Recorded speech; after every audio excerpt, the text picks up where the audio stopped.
She fled Texas with $40, 2 toddlers, and a bruise she told herself was nothing. He owned every hotel on the Los Angeles skyline and hadn't spoken a full sentence to another human being in 3 years. She was hiding from a man who swore on their daughters' lives that she'd never escape him. He was waiting for a death quiet enough to finally feel like peace. They call Samuel Hayes the ghost, because the men who defy him don't get buried. They simply stop existing. But the ghost had never met Naya and Ariana. When a desperate mother smuggled her twin girls into the most dangerous private estate in Bel Air just to keep a job that paid her rent, she expected to be fired. She expected to be thrown out into the California heat with nothing. Though she did not expect to round the corner of the East Wing and find the coldest man in the city sitting cross-legged on a marble floor, his tailored suit jacket gone, his beard painted pink, and 2 giggling 1-year-olds treating his face like a canvas. She did not expect him to look up at her with an expression she hadn't seen on a powerful man's face since before her marriage destroyed her. Softness. What happens when the only man ruthless enough to erase her past is the same man her daughters have already chosen as their home? What happens when a ghost remembers he's still alive? The Greyhound smelled like stale coffee and other people's regrets. Katie had counted the miles the way she used to count bruises, quietly, privately, with a kind of arithmetic that didn't leave room for feeling. On 1,800 miles from Austin to Los Angeles. 3 days, 2 layovers, 1 diaper bag held together by a strip of packing tape she'd found on the floor of the San Antonio terminal. Naya had slept for most of New Mexico, her small fist curled beneath her chin like a comma. Ariana had not slept at all, choosing instead to practice a sound somewhere between a song and a complaint, which Katie absorbed into her chest the way she had learned to absorb everything, without flinching, without drawing attention. She had $43 left when the bus exhaled into the Los Angeles depot. $43, 2 toddlers, a rolling suitcase with a broken wheel, and a name written on the back of a gas station receipt, Hayes Estate, Bel Air. Ask for Mrs. Delgado, and tell her Rosie sent you. Rosie had been the woman in the seat ahead of her somewhere outside of Phoenix, a woman with a nurse's shoes and a grandmother's eyes who had listened to Katie's careful half-truths for 4 hours before sliding the receipt backward without a word. She needs reliable help, Rosie had said. Don't tell her your situation, just tell her you're experienced. Katie had never cleaned a mansion in her life. She had cleaned her own home methodically and compulsively, because a clean home had fewer things to argue about. But she could learn. She had always been extraordinary at learning things out of necessity. The taxi she couldn't afford took them up into the hills where the air thinned and the houses disappeared behind walls that cost more than most people's lifetimes. When the Hayes estate emerged through the iron gate, Katie felt the breath leave her body in a slow, involuntary exhale. The estate wasn't a house. It was a statement. Pale limestone stretched across 3 deliberate stories, flanked by Italian cypress trees, standing at attention like sentries. A circular driveway of hand-laid Belgian cobblestone curved before a front entrance framed in brushed bronze. Even the hedgerows seemed to have been trimmed with the kind of precision that cost significant money and expected to be noticed. She paid the driver $40 and did not think about what that left her. Mrs. Delgado was a compact woman in her 60s who wore her silver hair swept back and her skepticism openly. She looked at Katie. She looked at the double stroller. And she looked at Katie again with the specific expression of someone being asked to solve a problem they did not create. Rosie said you were experienced. Mrs. Delgado said. I am, Katie said, and held the woman's gaze with everything she had. She didn't mention the children. My childcare fell through this morning, Katie said. The lie arrived smoothly, worn soft from the number of times she'd rehearsed it on the bus. It won't be a recurring issue. I just need one shift to prove I'm worth the position. After that, I'll have arrangements in place." She wouldn't. She had no arrangements. She had $3, 2 daughters, and a motel voucher from a church outreach program that expired in 4 days. Mrs. Delgado studied her for a long, uncomfortable moment. In the driveway, Ariana chose that precise instant to produce a single, luminous smile, the kind that arrived on her face without warning and tended to destabilize adults who weren't prepared for it. Mrs. Delgado's expression shifted by precisely 2 degrees, which, Katie had learned, was as much as practical women allowed themselves. "Trial shift," Mrs. Delgado said finally. "East wing, bathrooms and the parlor corridor. The girls stay in the staff quarters in the lower level with the door shut. Mr. Hayes does not encounter the children under any circumstances. He values silence above everything else in this house." She paused. "Above everything." "Understood," Katie said. She meant it. She understood the architecture of a man who required silence, the specific kind of damage it took to make a person build their life around the absence of noise. She had lived inside that damage for 4 years. She recognized its floor plan. She followed Mrs. Delgado through a side entrance, past a kitchen with a marble island the length of a school hallway, past a gallery corridor hung with original canvases she didn't have the education to name, but had the instinct to recognize as extraordinary, past a sweeping staircase of dark walnut and aged brass. The house smelled of cedar and something floral she couldn't identify, expensive and deliberately calm, the scent of money that had decided it no longer needed to announce itself.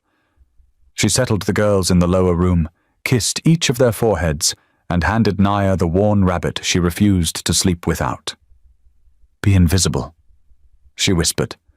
She had no way of knowing that invisible was the one thing her daughters had never learned to be. Samuel Hayes had not always been a man who ate alone. There was a version of him, somewhere beneath the accumulated weight of the last 3 years, who had sat at a full table and known what it felt like to pass a bread basket without calculating the silence between one heartbeat and the next. That version felt geological now, layered under so much pressure it had become something else entirely, something harder, something that no longer resembled its origin. He took his breakfast at 7:15 each morning at the far end of a dining table that seated 22 and had not seated more than 1 since the autumn that changed everything. The table was French, 18th century, hand-carved walnut, sourced from an estate sale outside of Lyon by a decorator he'd subsequently dismissed because she'd had the misfortune of referring to it as charming. Nothing in Samuel's life was charming. Everything in it was precise. His coffee arrived in a Bernardaud porcelain cup, black, no sugar, at a temperature he had specified in writing during his 2nd week in the house, and which had never once needed to be corrected since. A single copy of the Financial Times lay folded to the left of his plate. His breakfast, poached eggs, Alaskan smoked salmon on toasted brioche, a small dish of Osetra caviar that he ate not for pleasure, but because his physician had prescribed it with the exhausted authority of a man who had given up arguing, sat arranged with geometric intent. He read. He ate. He did not look up. The hotel empire that bore his name operated across 11 countries and 43 properties, each one a monument to a standard of luxury so relentless it had become its own philosophy. Hayes Collection hotels did not have rooms. They had residences. They did not have concierge desks. They had personal directors, a distinction that cost the company considerably and justified itself in the kind of client who noticed. Billionaires noticed. Heads of state noticed. The particular breed of ultra-wealthy individual who had already owned everything and was now purchasing experience. They noticed most of all. This was the front. It was legitimate, profitable, and impeccably managed. It was also the most effective infrastructure for moving money, information, and influence across 3 continents that anyone in the Western underworld had constructed in the last 2 decades. Samuel had not inherited the shadowed side of his operation. He had built it, methodically and without sentiment, in the years following his father's death, when he discovered that the Hayes family name carried debts of an entirely different currency than cash. Alliances, obligations, arrangements made in rooms with no windows by men who considered handshakes more binding than contracts. He had honored every one of them, then he had renegotiated every one of them. And then quietly, and with the kind of patience that unsettled people who were accustomed to urgency, he had made himself indispensable enough that the renegotiating had only needed to happen once. They called him the Ghost, and he preferred it to the alternatives. By 9 o'clock he was in his private study on the 2nd floor, a room of dark bookshelves, a Steinway Model D that no one played, and a desk of solid black granite that a former associate had once described as a landing strip for bad news. The description had amused him briefly, which was as close to laughter as Samuel Hayes came these days. On the desk, 3 encrypted phones, a leather portfolio bearing the Hayes collection crest in muted gold, and a Mont Blanc pen he used exclusively for signing documents that would never appear in any public filing. His lieutenant, a quiet man named Dorian, who communicated almost entirely in nods and brief written summaries, appeared at 10 with the morning's operational report. 2 hotel acquisitions moving through due diligence in Seoul and Lisbon, a customs arrangement in Rotterdam that required delicate retiming, a senator's re-election fundraiser that Samuel would attend, contribute to generously, and use to confirm 3 separate conversations that would never be referenced in the contribution. He read everything. He signed what required signing. He delegated nothing that mattered. He did not take personal calls. He did not schedule lunches. He did not allow music in the common areas of the house, because music had a way of arriving in a key that his body remembered before his mind could redirect it, and remembering was the one indulgence he absolutely could not afford. The Steinway sat in the corner of the study beneath a light that caught the lacquer finish and turned it luminous and useless and devastating all at once. He had considered removing it 17 times, and he had not removed it, because removing it would have required making a decision about what it meant, and Samuel Hayes had built an entire empire on the discipline of never making decisions while in the presence of grief. He simply worked around it, the way he worked around everything, the way he had taught himself to work around the exact shape of the absence that lived, permanent and load-bearing at the center of every room he entered. Outside, somewhere in the lower level of his immaculate and silent house, 2 small girls were about to wake up from their nap. The master bathroom was the kind of room that made Katie understand, in a very concrete way, the distance between her life and other lives. Carrara marble, floor to ceiling, and veined in grey and gold, and laid in a herringbone pattern so precise it looked generated rather than installed. A freestanding soaking tub in brushed white stone, positioned beneath a skylight that poured natural light across the surface of the water, like something staged for a magazine that most people would never hold. Double vanities in matte obsidian, each fitted with Dornbracht fixtures that she had to look up on her phone during a 30-second break, just to confirm she was not imagining the price point. She was not imagining it. A single tap cost more than her last month's rent in Austin. She worked carefully and thoroughly, the way she did everything that mattered. The grout lines, the underside of the vanity ledgers, the place where the soaking tub met the floor, which was the place most people missed and which, in Katie's experience, was always where the truth of how a thing was maintained revealed itself. She moved with a quiet efficiency, born not from training, but from years of making herself small and useful in spaces that did not belong to her. She had checked on the girls 20 minutes ago. Naya had been asleep, the worn rabbit tucked under one arm. Ariana had been sitting with the focused, meditative expression she wore when examining something small, in this case, the Velcro strap of her own shoe, with the intensity of a scholar encountering a primary source. The playpen was secured. The door was shut. If you are still listening to this story, kindly hit that subscribe button and share this video with your friends. She told herself she had 20 more minutes before she needed to check again. She was wrong by approximately 19 minutes. She heard nothing. That was the thing she would return to afterward, in the breathless gap between realizing they were gone and finding them. The absence of sound. No crying, no small feet on hard floors. The particular quality of silence that only exists when toddlers are somewhere they absolutely should not be and have committed to the project completely. The playpen, she discovered when she arrived at the lower room with her heart already abandoning its normal rhythm, was empty. The door, which she had pulled shut but apparently not fully latched against the soft spring tension of its hinge, stood open by precisely the width of two determined 14-month-olds moving in single file. The corridor stretched in two directions. Katie chose the wrong one first, which cost her 45 seconds, she felt, in her spine. She retraced. She moved toward the staircase, following the logic of toddlers, which was not logic at all, but a kind of magnetic attraction to whatever was most elevated, most forbidden, most carpeted in a manner that felt interesting underfoot. The study door was open.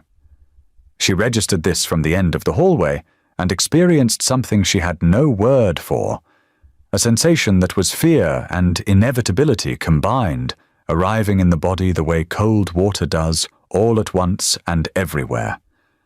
She covered the distance without sound, an instinct so deeply practiced it required no thought, and stopped in the doorway. Samuel Hayes was at his desk. He was not on the phone. He was not mid-signature on any of the documents spread across the black granite surface. He was sitting with the particular stillness of a man who has been interrupted in the middle of a thought and has not yet decided how to respond to the interruption.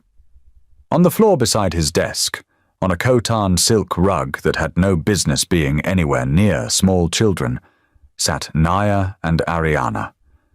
Naya had discovered the leather portfolio and was turning it over in her hands with an expression of solemn authority, as though reviewing documents of her own. Ariana had found something else entirely. She had found the Mont Blanc pen, uncapped, and was applying it to the only canvas immediately available to her, which was the back of her own left hand, with the methodical satisfaction of an artist who has finally found the right medium. Neither of them appeared remotely concerned. Samuel's eyes moved from the children to Katie in the doorway. His face held an expression she could not immediately name. Not anger, which she had braced for with every muscle in her body. Not the cold, contractile fury of a man whose space had been violated. Something else. Something unguarded and involuntary that appeared to embarrass him slightly once he became aware of it, the way a person looks when caught in the middle of a feeling they thought they were having privately. The silence stretched between all four of them, taut and strange. Ariana looked up from her hand, registered her mother's presence in the doorway, and held the uncapped Mont Blanc aloft with an expression of absolute triumph. Katie's voice, when she finally located it, came out barely above a whisper. "I am so sorry." Samuel Hayes looked at the child holding his pen like a trophy. Something moved across his face, like weather crossing a landscape that had not seen weather in a very long time. He did not tell her to get out. 3 days passed before Katie allowed herself to believe she still had the job. Mrs. Delgado had said nothing following the incident in the study. Samuel Hayes had said nothing either, which was in some ways more unnerving, because silence from a man of his particular architecture did not mean the absence of consequence. It meant the consequence was being decided somewhere private and unhurried, and would arrive on its own schedule. Katie worked each shift with the focused discipline of someone who understood she was on borrowed time, and she cleaned things that did not need cleaning, simply because movement kept the anxiety from settling into something she couldn't carry. She had, cautiously and with significant engineering, improved the childcare situation. Mrs. Delgado had permitted, with the economy of a woman granting a concession she would not acknowledge granting, the use of a portable playpen in the staff anteroom off the east corridor. A room with a door that locked from the outside, a door that Katie tested 3 times before she was willing to trust it. On the 4th morning, she tested it a 4th time. Then she went upstairs. She worked the 2nd floor corridor methodically, moving through the guest suites with their fretter linen and hand-stitched headboards and side tables, bearing Christoffely accessories that she handled with both hands and held her breath near.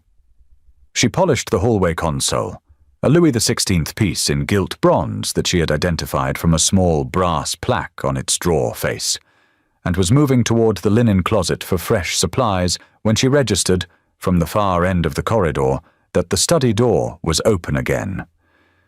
She had locked the anteroom. She was certain. She was learning, in a house where certainty had a shorter lifespan than she was accustomed to. The sound reached her before she reached the doorway.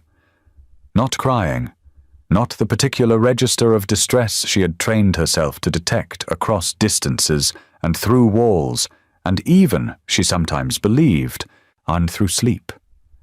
This was the opposite of distress. This was the sound her daughters made when something had exceeded their expectations so completely that language had not yet caught up with the experience. A high, breathless, continuous delight that arrived in waves. She reached the doorway. She had prepared herself, in the 3 steps it took to cover the remaining distance, for a version of the scene inside that she could respond to practically. She had not prepared herself for what was actually there. Samuel Hayes was on the floor, not seated at his desk, not standing with the controlled, vertical authority she had catalogued as his natural state. On the floor, on the Khotan silk rug, with his jacket discarded across the arm of his chair and his white shirt collar open at the throat. Naya was on his shoulders, both small fists buried in his dark hair with the proprietary confidence of someone who had decided this was hers, wearing an expression of pure, wind-swept joy. Ariana was in his arms, or more accurately was using his arms as a brace, while she applied what Katie recognized, with a lurch of pure horror, as her own travel lipstick to his face. Hot pink. The drugstore kind she'd grabbed at the San Antonio terminal because it was $2 and had a mirror in the cap. It was across his beard, his jaw, one cheekbone, a sweeping, enthusiastic arc across his chin that Ariana was currently reviewing with the critical eye of someone considering revision. He was letting her. That was the part that stopped Katie completely in the doorway, her hand against the frame, at her chest doing something she didn't immediately have a category for. Not the mess. She could address the mess. Not the lipstick on what she could only assume was a shirt that cost more than her bus ticket. It was the fact that he was letting her. His large hands were positioned loosely at Ariana's back, steady and careful, the hands of a man maintaining an infrastructure of safety so quietly that the child in his arms had no idea it was there. His jaw was not set. His shoulders were not arranged in the particular geometry of controlled tolerance she had seen on men who were enduring something for the sake of appearances. He was looking at Ariana the way people look at things that have reached inside them without permission. And then Naya, from her position on his shoulders, grabbed a fistful of his hair and leaned sideways to examine her mother in the doorway with the serene authority of a child who has never once doubted her welcome anywhere. Samuel's eyes followed. They met Katie's across the room, and for one unguarded moment, before the architecture reassembled itself, before the walls came back up, she saw it clearly. Not danger, not irritation.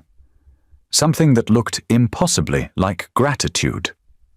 He had Mrs. Delgado deliver the offer, which told Katie something. A man comfortable with every variety of difficult conversation. A man who, by all available evidence, had built an empire on the precise management of situations most people would not survive, had chosen to communicate through an intermediary. She filed that detail away in the part of her mind that had become, and over 4 years of necessary vigilance, very good at reading what people revealed by the things they declined to do directly. Mrs. Delgado presented it over the staff table with the same expression she brought to every transaction, measured, unsentimental, and faintly protective of a neutrality she had clearly decided was the only survivable position in this household. Live-in position. Full-time. A private suite on the lower east wing, separate from the staff quarters, with its own entrance from the garden corridor. A monthly salary that Katie heard once, and then needed a moment before she could hear anything else. The girls would have the adjoining room, which would be, Mrs. Delgado said, without elaborating, appropriately furnished. The role extended beyond cleaning.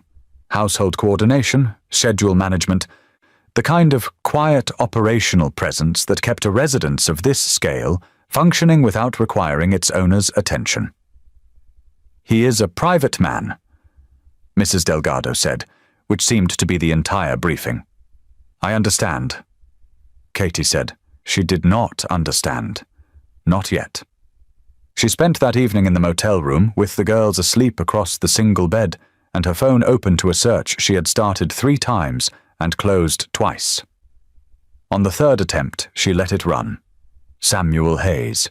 The legitimate results arrived first: Forbes profiles, architectural features on the Bel Air estate, a trade publication piece on the Hayes collection's expansion into Southeast Asia.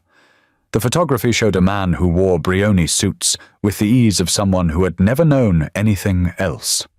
A man photographed at charity galas and hotel ribbon cuttings, always slightly apart from the group, always with the composed, unreachable expression of someone who had agreed to be present and nothing further. Then the other results. Buried, but not buried deeply enough for someone who had survived by learning to look. Nothing explicit, nothing that would hold in a courtroom. But the shape of a thing could be understood without a confession. The right names appearing in proximity to his, the right industries intersecting at angles that didn't reconcile with legitimate hotel revenue alone, a federal inquiry from 4 years ago that had been quietly discontinued in a manner that the journalist covering it had found notable enough to mention in a paragraph that read carefully and said very little. Katie sat with this for a long time.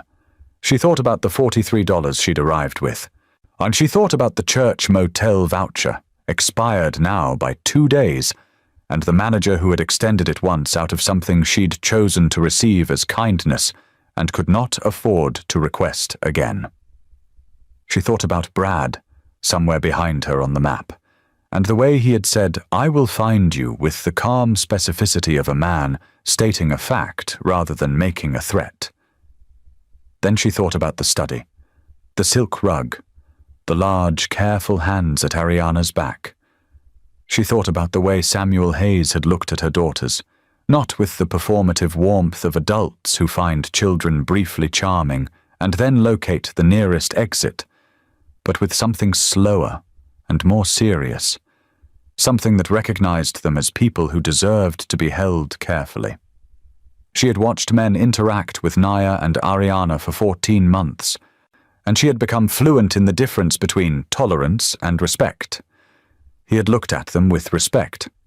She closed the search results.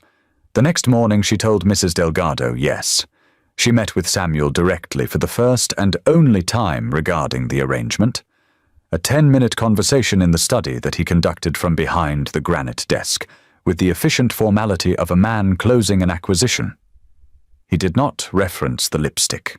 He did not reference the Mont Blanc pen, which had been replaced, she noted, by 2 identical replacements in the desk tray.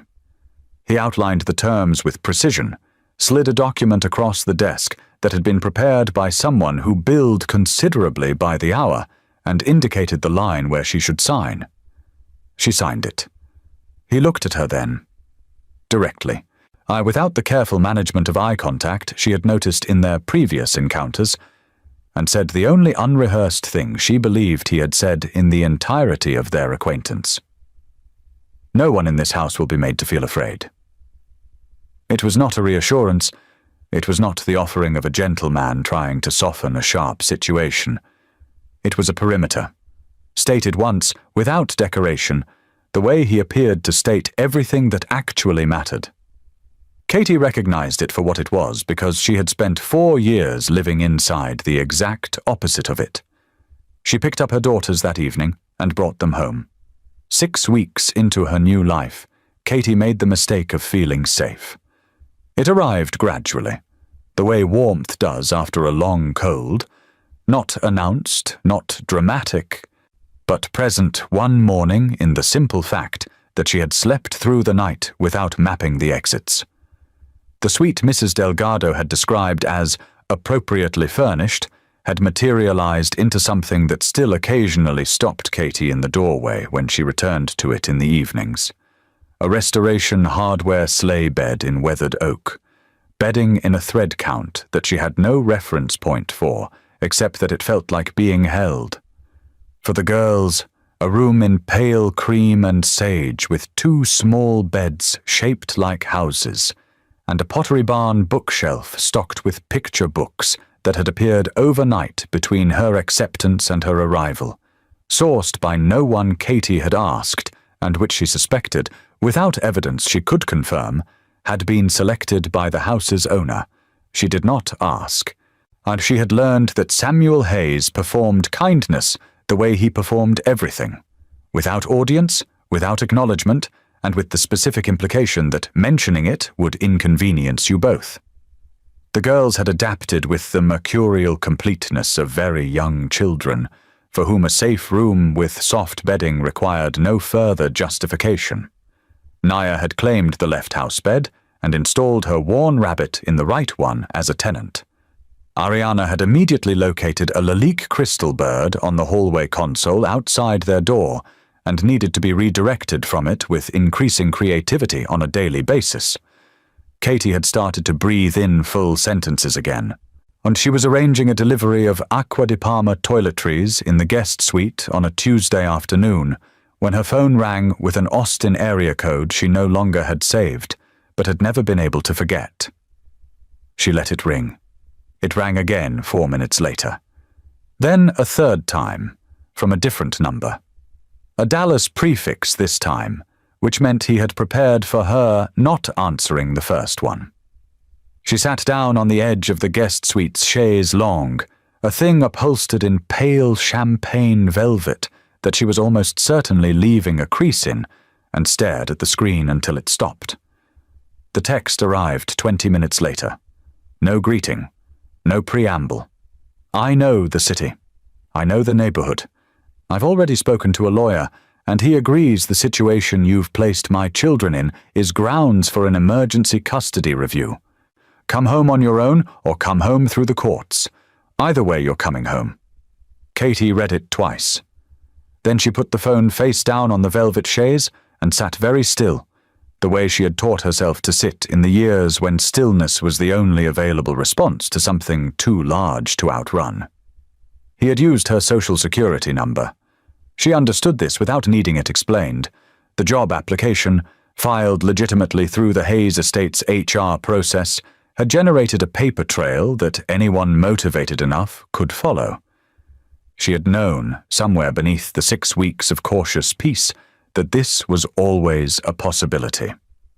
She had simply allowed hope to negotiate the timeline downward. He arrived in person 2 days later. She did not see him come.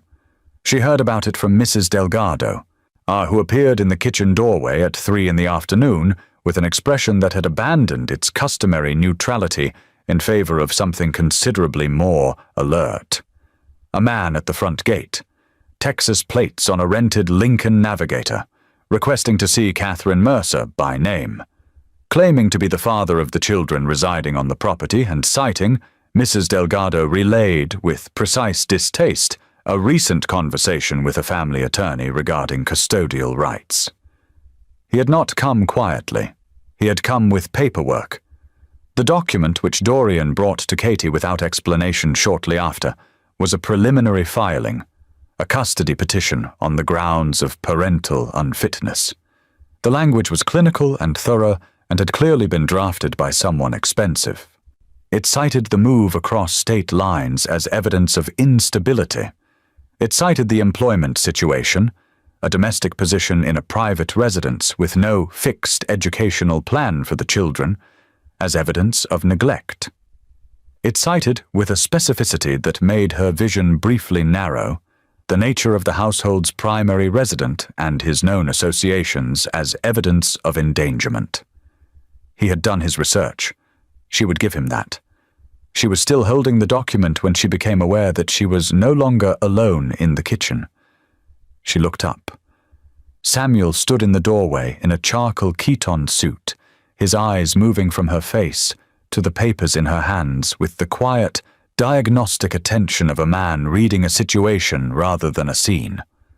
He said nothing. He simply waited, and with the patience of someone who had already decided the outcome and was allowing her the space to arrive at the conversation on her own terms. Katie set the papers on the marble island between them. "He found us," she said. Samuel's eyes dropped to the filing.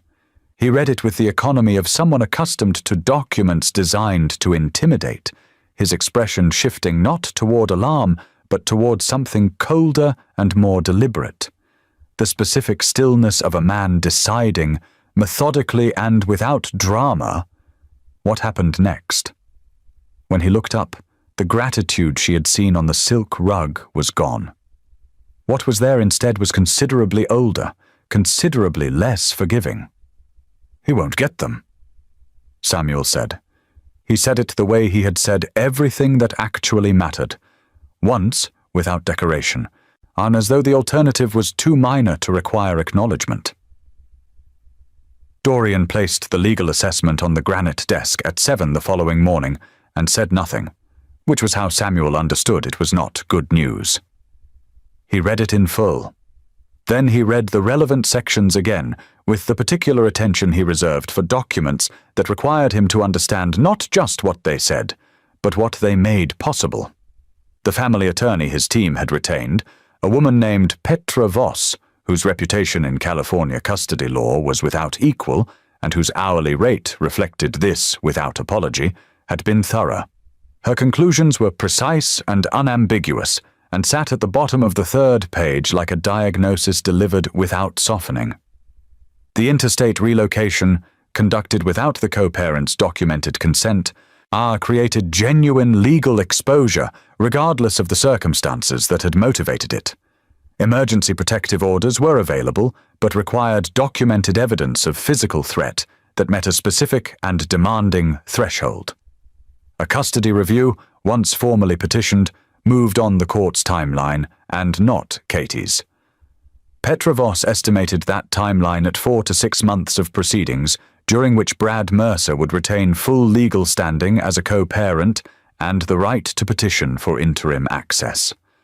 4 to 6 months, during which a man who had arrived in Los Angeles with a Lincoln Navigator and a pre-prepared filing would have both motive and legal architecture to make Katie's life structurally impossible. Samuel set the assessment down. He looked at the Steinway in the corner, which he did when he was thinking through something he hadn't yet decided. Then he looked at the window, where the California light was coming in across the cypress trees with the indifference of a morning that had no stake in any of this. He called Dorian back in at 8:30. He had Katie brought to the study at 9. She arrived in the composure of a woman who had spent the night not sleeping and had decided that composure was the only acceptable response to that fact. She was wearing a pale grey sweater he recognized as part of the clothing stipend Mrs. Delgado had arranged on his instruction, and she was holding her own hands in front of her. Not wringing them, just holding them.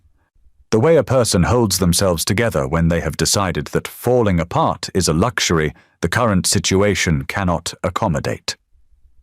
He gestured to the chair across from his desk. She sat. He told her what Petra Voss had said. All of it without abridgment, because she was not a woman who could be usefully protected from accurate information. She listened without interrupting, her eyes on his, her expression doing the careful and invisible work of absorbing something difficult without showing the full weight of what it cost her. When he finished, the room held its silence for a moment. "What are my options?" she said. It was not quite a question. "Legally, on your current standing, limited ones. Brad Mercer has money and preparation and a lawyer who understands how to use 4 to 6 months as a weapon." He paused. On my standing, the options are different." She looked at him steadily. "What does that mean?" Samuel reached into the portfolio beside his desk and removed a single document. He placed it on the granite surface between them without sliding it toward her, leaving it in the neutral territory of the desk, making it an offering rather than a pressure. "A marriage contract," he said. "Legal, formal, structured with full terms agreed by both parties and documented by Petra Voss, who will also represent you exclusively throughout the process. My name attaches to yours and the girls immediately upon filing. The custody petition becomes a challenge against the Hayes household rather than a challenge against an undocumented domestic worker who crossed state lines without consent." He let that sit for a moment. "Brad Mercer's lawyer is expensive. Mine is better. And the people Brad Mercer would need to cooperate with him in this city know my name in a context that makes cooperation with him a significantly unattractive proposition." Katie's eyes moved to the document and then back to him. "You're talking about a legal arrangement?" "Yes, in name. In whatever terms you decide," he said. "The document has blank sections. Petra Voss's instruction is to fill them according to your comfort and your requirements, not mine." She was quiet for a long time. Outside, somewhere below the study window, he could hear the faint and specific music of Naya and Ariana in the garden with Mrs. Delgado. A sound he had begun without having made any conscious decision about it, to orient his mornings around the way other men oriented theirs around coffee or the Financial Times. "Why?" Katie said finally. The single word carried everything she hadn't asked yet. Samuel considered the Steinway. He considered the garden below the window. He considered the pink lipstick that had required 3 applications of Clé de Peau cleansing oil to fully remove, and which he had removed without any particular urgency. "Because no one in this house will be made to feel afraid," he said. "I said that to you once. I meant the address. I should have been clearer that I meant everywhere." Katie looked at the document on the granite desk. Her hands had stopped holding each other. She reached forward and drew it toward her. The Hayes Collection Charity Gala was held annually at the flagship hotel on Wilshire Boulevard, at a building of glass and pale limestone that Samuel had acquired 7 years ago and rebuilt from the lobby upward according to a standard that had subsequently made it the most photographed interior in Los Angeles. The ballroom alone, with its hand-blown Murano chandelier suspended 40 feet above a floor of hand-laid Calcutta marble, had appeared in 3 separate architectural publications and 1 major motion picture, the latter without Samuel's permission and at considerable subsequent legal expense to the studio involved. Katie had not planned to attend. The contract had been filed for 11 days. Petra Voss had described Brad Mercer's legal team's response as recalibrating, which she had delivered with the satisfied economy of a woman accustomed to watching opposing counsel encounter an obstacle they had not anticipated. The immediate threat had quieted to the specific quality of silence that precedes a decision rather than a retreat, and Katie had been navigating it with the vigilance of someone who knew the difference. Samuel had suggested the gala as a practical matter. Petra Voss had agreed. A public appearance, documented, photographed, the new Mrs. Hayes present at the event her husband's name underwrote, was, the attorney explained, a data point in a narrative they were constructing for a family court judge who would, in 4 months, be deciding what kind of household the twins were being raised in. Katie had understood. She had worn a dress from a Roland Mouret collection that had arrived in her suite via a garment bag bearing a Rodeo Drive address she had not been given a receipt for, and had not asked. The girls were not supposed to be there. Mrs. Delgado had been with them at the estate. This was the arrangement. This was what Katie had confirmed twice before the car arrived.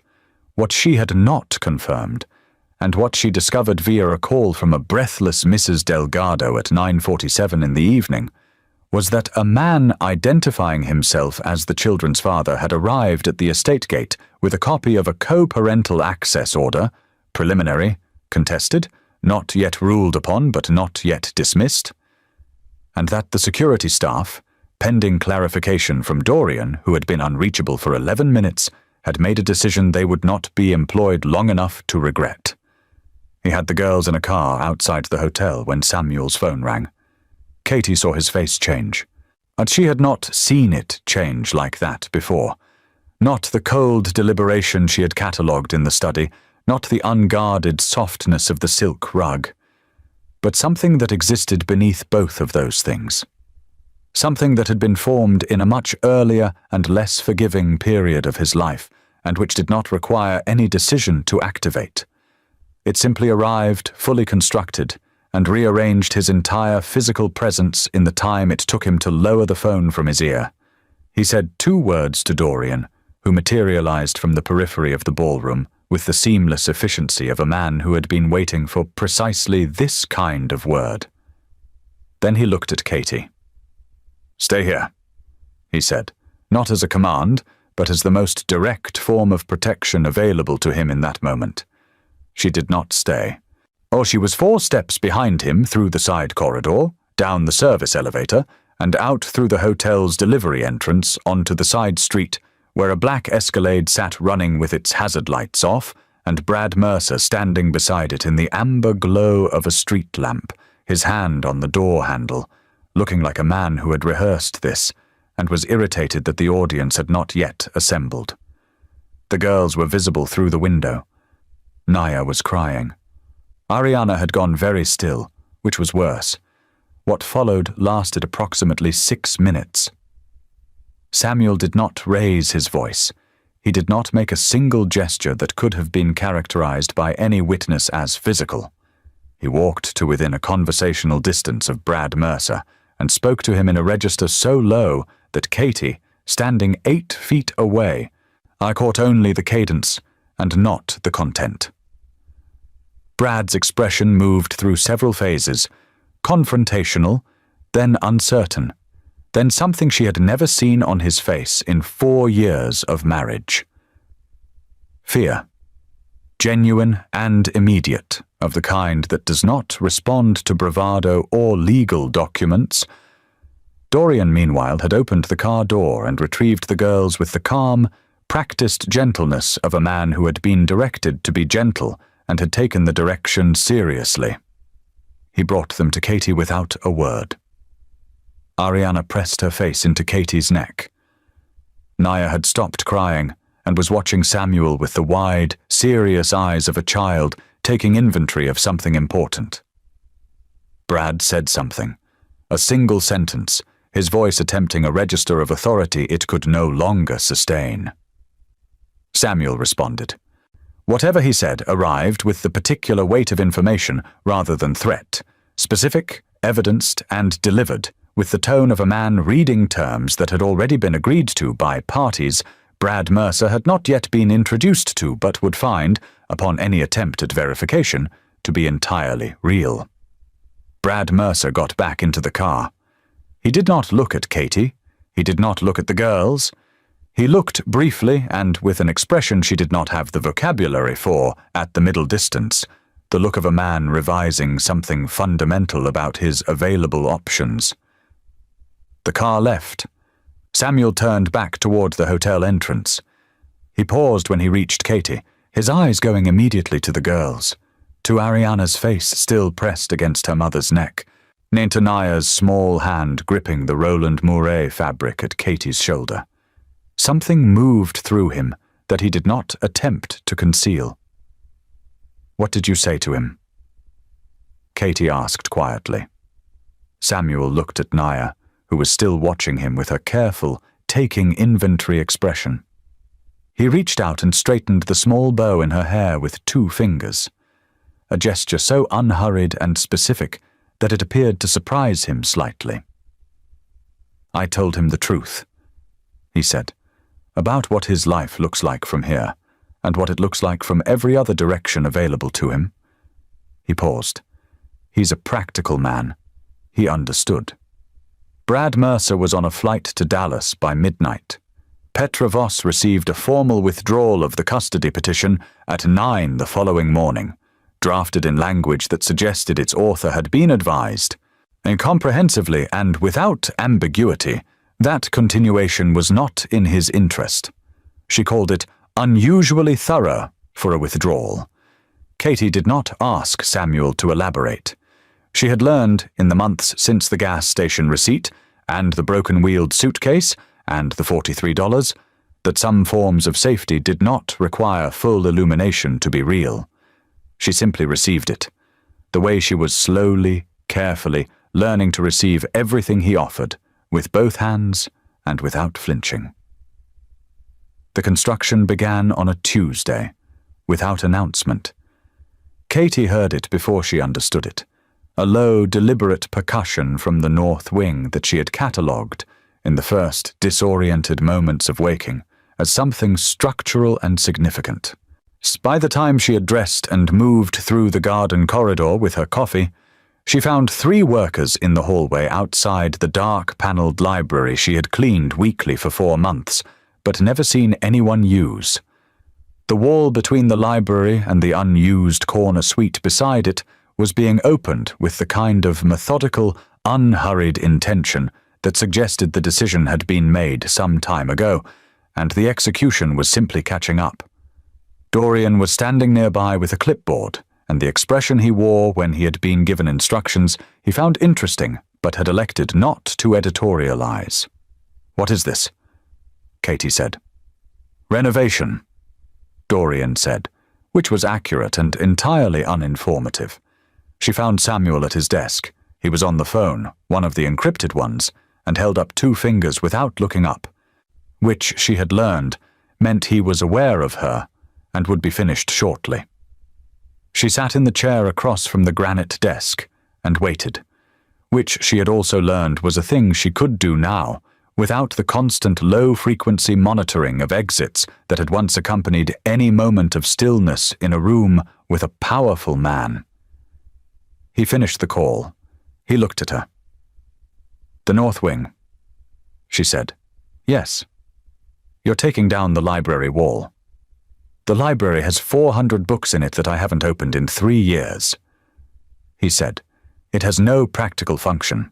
The combined space will have better southern exposure." She waited, because she had also learned that Samuel Hayes communicated in layers and that the practical explanation was never the only one. "It will be designed for the girls," he said. "A proper room, not the furnished suite, something built for them specifically. There is a designer I've worked with on 3 Hayes Collection properties. She understands light." He paused with the brief consideration of a man choosing words that were doing more work than they appeared to. Children should have light.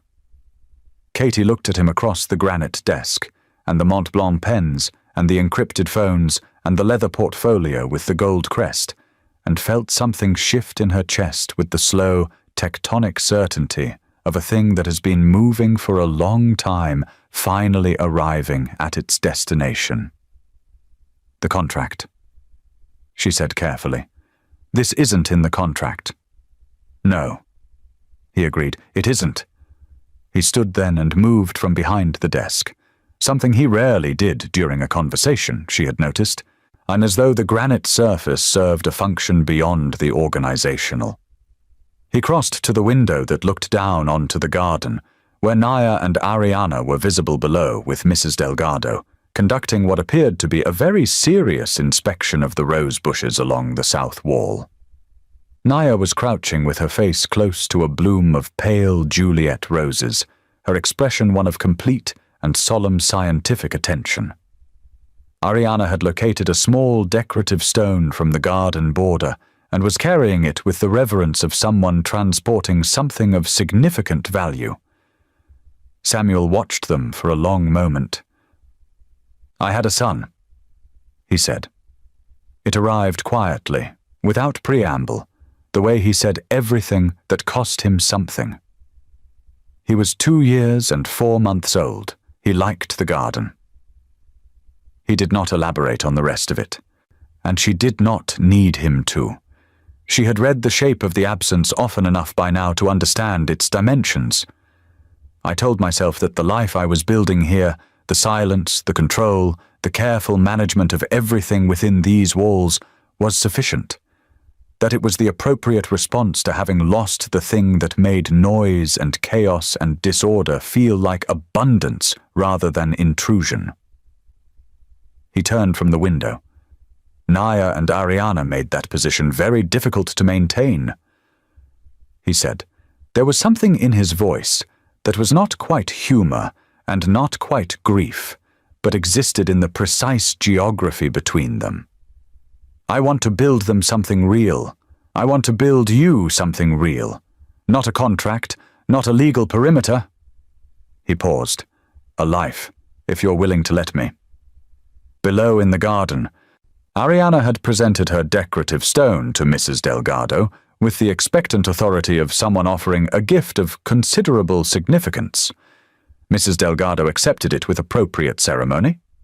Katie looked at the man standing before her, the empire and the silence, and the 3 years of grief worn into the set of his shoulders, and understood that what he was offering was not rescue. She had rescued herself, with $43 and a broken-wheeled suitcase, and the particular courage of a woman who had decided that survival was not the ceiling. What he was offering was something she had not allowed herself to name until now. She crossed the room and stood beside him at the window. Their daughters moved through the garden below in the California light, entirely unaware of being observed, and entirely at home in a space that had been built, stone by stone and silence by silence, into something that could hold them. "Yes," Katie said. She said it the way he said the things that mattered, once without decoration, as though the alternative was too small to require acknowledgement. Below them, Naya looked up from the roses. She found her mother's face in the window with the unerring instinct of a child who always knew exactly where her people were, and produced a smile of such complete and uncomplicated joy that it traveled through the glass and rearranged everything it touched. Samuel made a sound beside her, low, brief, involuntary, that she recognized with absolute certainty as the first honest laugh she had ever heard from him. It sounded like a wall coming down,